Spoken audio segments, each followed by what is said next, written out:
Hello అండి. Welcome back to our YouTube channel. ఈరోజు నేను ఒక మంచి పచ్చడి రెసిపీతో మీ ముందుకొచ్చాను. ఈరోజు నేను దొండకాయ పచ్చడి రెసిపీ చూపిస్తున్నానండి. చాలా టేస్టీగా వచ్చిందండి దొండకాయ పచ్చడి. మేమైతే అన్నాన్ని మొత్తం ఈ పచ్చడితోనే తినేసాము. మీకు కూడా ఖచ్చితంగా నచ్చుతుంది. మీరు కూడా ఇదే ప్రాసెస్‌లో చేసుకొని తినండి. మీరు కూడా మొత్తం అన్నాన్ని ఈ పచ్చడితోనే తినేస్తారు. మరి ప్రాసెస్ చూసేద్దామా? ముందుగా ఒక ప్యాన్ పెట్టుకొని, ఒక స్పూన్ ఆయిల్ వేసుకొని, గుప్పెడు పల్లీలను వేసుకొని వేయించుకోవాలి.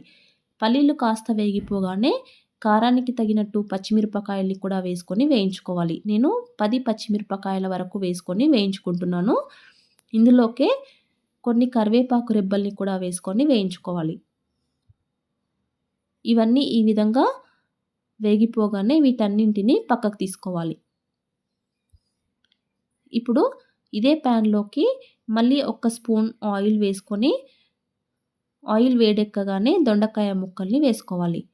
నేను పావు కిలో దొండకాయల్ని శుభ్రంగా కడుక్కొని ఈ విధంగా చిన్న చిన్న పీసెస్ లాగా కట్ చేసుకొని వేసుకుంటున్నాను.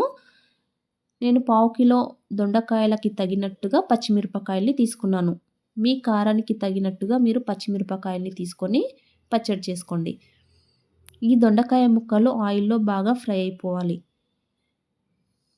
ఈ విధంగా ఫ్రై అయిపోగానే ఇప్పుడు ఇందులోకి 2 మీడియం సైజు టమాటోలని కట్ చేసుకొని వేసుకోండి. ఈ టమాటో ముక్కలు కూడా బాగా ఫ్రై అయిపోవాలి. ఇవి రెండింటిని ఇలా మధ్య మధ్యలో కలుపుతూ బాగా ఫ్రై చేసుకోవాలి.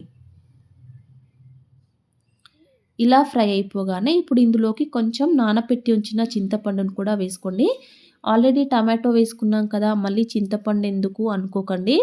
కొంచెం చింతపండు వేసుకుంటే పచ్చడి కొంచెం పుల్ల పుల్లగా టేస్ట్ చాలా బాగుంటుంది. కొంచెం చింతపండును కూడా వేసుకోండి.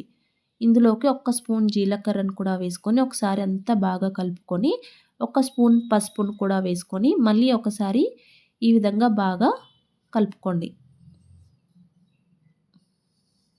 దొండకాయ ముక్కలు, టమాటో ముక్కలు బాగా ఫ్రై అయిపోవాలి. చూడండి, ఈ విధంగా మొత్తం బాగా ఫ్రై అయిపోగానే స్టవ్ ఆఫ్ చేసుకొని వీటిని చల్లారనివ్వాలి. ఈలోపు మనం ముందుగా వేయించి పెట్టుకున్న పల్లీలు, పచ్చిమిరపకాయల్ని ఒక మిక్సీ జార్లోకి వేసుకొని 2 స్పూన్ల రాళ్ళుప్పును వేసుకొని 5, 6 వెల్లుల్లి రెబ్బల్ని పొట్టుతో సహా వేసుకొని ఈ విధంగా కచ్చాపచ్చాగా మిక్సీ పట్టుకోవాలి.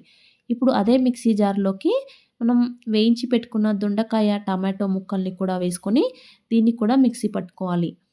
మరీ మెత్తగా మిక్సీ పట్టుకోవద్దు. కొంచెం అక్కడక్కడ చిన్న చిన్న దొండకాయ ముక్కలు కనబడాలి. అప్పుడే పచ్చడి టేస్ట్ బాగుంటుంది. ఈ పచ్చడిని మొత్తం ఒక బౌల్లోకి వేసుకోవాలి. ఇప్పుడు ఈ పచ్చడిలోకి మనం తాలింపును వేసుకుందాము.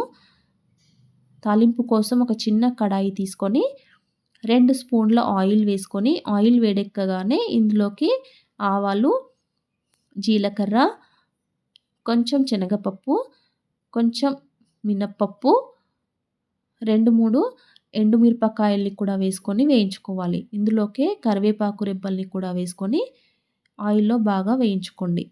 ఇది మొత్తం వేగిపోగానే ఈ తాలింపును తీసుకెళ్ళి మన పచ్చడిలోకి వేసుకోవాలి. ఇలా వేసుకున్నాక ఒకసారి మొత్తం బాగా కలుపుకోండి. అంతేనండి, దొండకాయ పచ్చడి రెడీ. చాలా టేస్టీగా ఉంటుందండి. మీకు కూడా ఖచ్చితంగా నచ్చుతుంది. మీరు కూడా మొత్తం అన్నాన్ని ఈ పచ్చడితోనే తినేస్తారు. అంత బాగుందండి దొండకాయ పచ్చడి.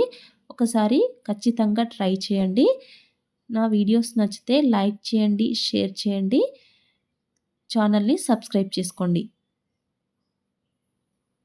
మీరు కూడా ఖచ్చితంగా ట్రై చేసి చూడండి.